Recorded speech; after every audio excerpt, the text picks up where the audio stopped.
Patungkol po kung saan nauna ang Pangulo sa pagbabatikos, it's just part of the campaign propaganda. And wala naman po siyang pinatungkulan kung sino. Madami pong kandidato. Ang nagtataka lang po ulit tayo kung bakit may nag-aray. Hindi naman sila yung pinatutungkulan. Kumbaga, ano to, bato-bato sa langit, tamaan, wag magalit. Bakit may nagalit?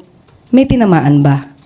So, pag sinabi natin kasi, ito, we know na pag sinabi natin nag-deliver ng suka, nagbumili lang ng suka, hindi naman ito literally na suka.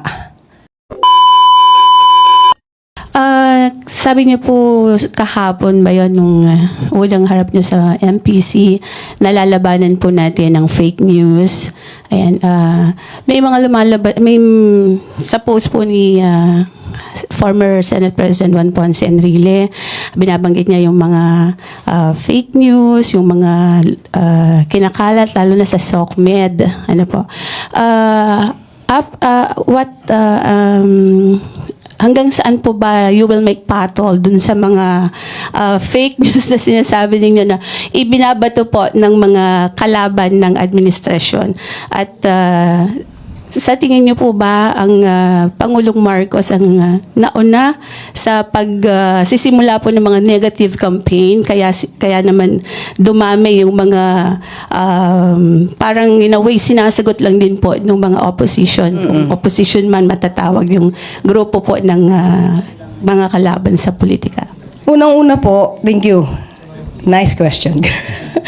Unang-una po, ang sasagutin lang natin ay yung mga intriga na may sense. Kung wala naman, walang meaning, walang sense, hindi po natin to sasagutin. Okay?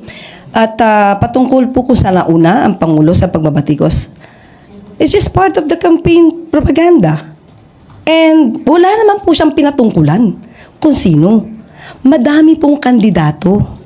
Ang nagtataka lang po ulit tayo kung bakit may nag-aray. Hindi naman sila yung pinatutungkulan. Kumbaga, ano to, bato-bato sa langit, tamaan, wag magalit. Bakit may nagalit? May tinamaan ba? So, pag sinabi natin kasi, ito, we know na pag sinabi natin nag-deliver ng suka, nagbumili lang ng suka, hindi naman ito literally na suka. Na, ano lang to idiom. It's just an idiom. Na sinabi na, when you say nag-deliver ng suka, it means baguhan. Wala pang alam masyado sa politika o sa proseso, sa trabaho. Kung kayo tatanungin ko, maski naman kayo siguro alam nyo, maraming kandidato na hindi alam ang trabaho ng pagiging senador. Kung tinamaan sila, at tumatakbo sila, at alam nating wala silang alam, yun na lang, siguro, ouch. And at the same time, dapat, hindi nga sila tumakbo. Kasi hindi pwedeng gawing magpaka-apprentice sa pagiging senador. Nakita natin siguro kung anong naging klase ngayon ng paano ang nangyayari minsan sa mga hearing, especially kung hindi nila alam ang procedure sa Senado. Isang kawalan, sayang ang oras, kawalan ito sa pondo ng bayan. So sana lang, ang request natin, doon sa mga tatakbo, siguraduhin nyo naman po kapag nanalo kayo, may alam na kayo.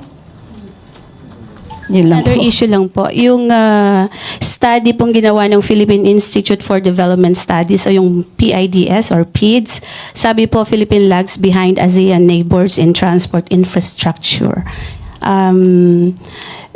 Sa tingin niyo po ba itong mga existing na mga transportation na infra projects at saka yung mga program ng mga concerned government agencies are not enough, hindi po nakakatulong para mas lalo pang mapaayos yung ating transportation system dito sa Pilipinas?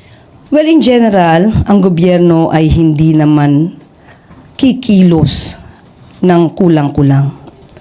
May mga pagkakataon siguro, may mga factors na may nadidelay, but definitely we will do our best para gampanan lahat ang ating trabaho at kung ano ang naipangako natin sa taong bayan.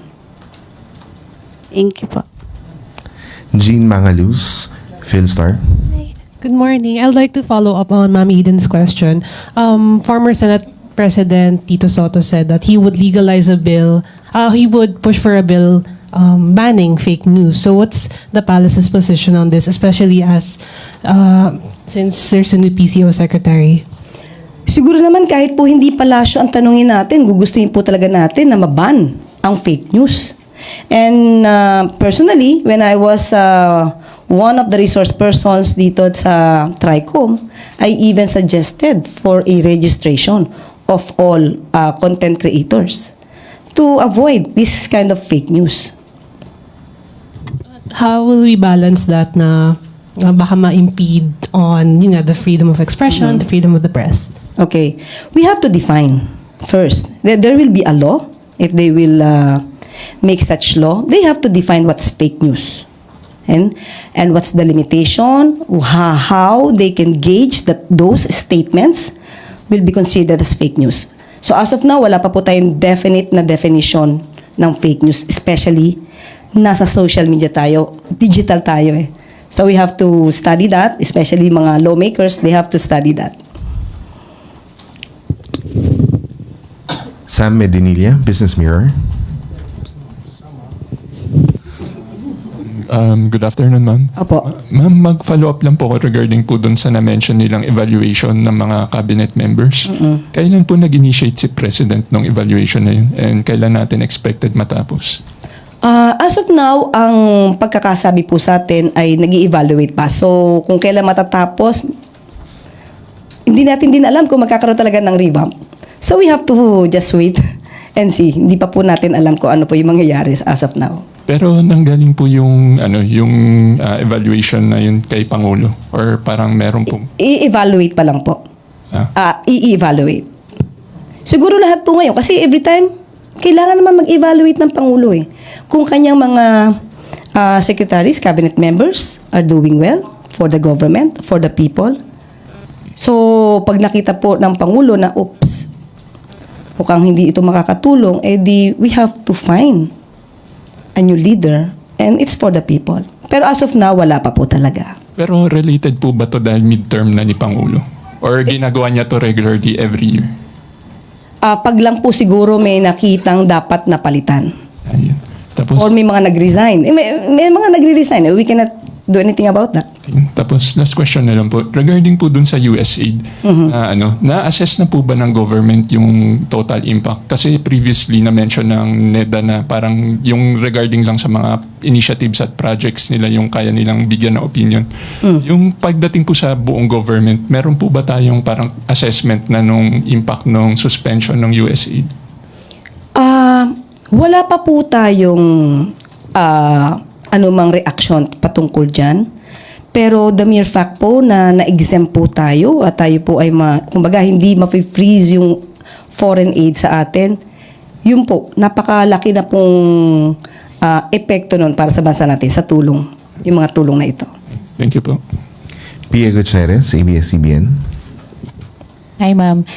Ma'am, follow-up lang doon sa evaluation. So, can we say na yung mga recent changes sa cabinet ng Pangulo ay a result of that evaluation? Okay, may mga leaders po, may mga cabinet members po kasi na nagre-resign. So, ang Pangulo po naman ay hindi naman po makakatanggi kung talaga pong gusto na ng isang cabinet member or na secretary na like po, Secretary Cesar Chavez, voluntary po yung resignation niya, so wala po tayong magagawa kung hindi talaga maghanap ng kanyang kapalit. So, ganun lang po yung nangyayari.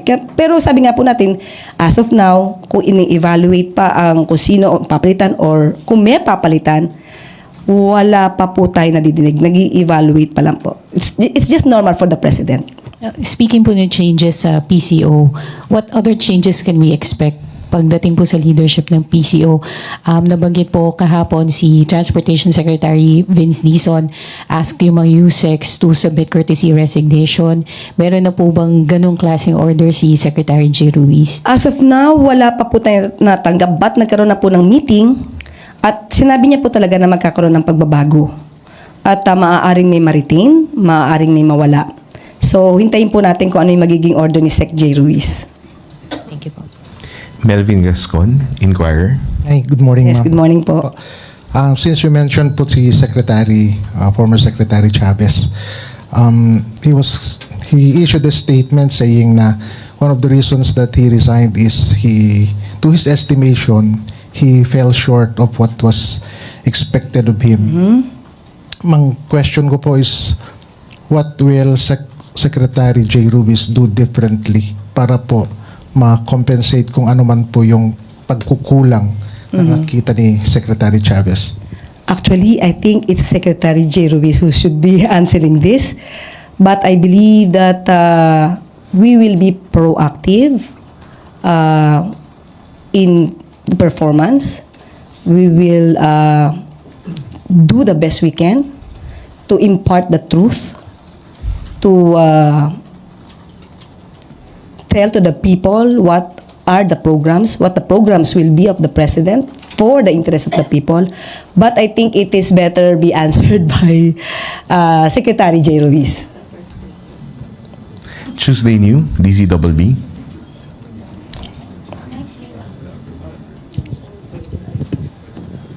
Good morning, ma'am. Morning po. Naobserbahan po namin na 3 years ang Marcos administration so far, pero 4 na po yung secretaries natin na umupo sa Presidential Communications Office. Ano po kaya ang hinahanap ba ni Presidente na leader ng PCO at hindi nasasatisfy yung kanyang requirements para doon sa position kung meron man siyang gusto talagang standard para sa PCO? Hindi ko po masasabing hindi naman nasasatisfy ang Pangulo sa mga napili niyang liderato, mga leaders.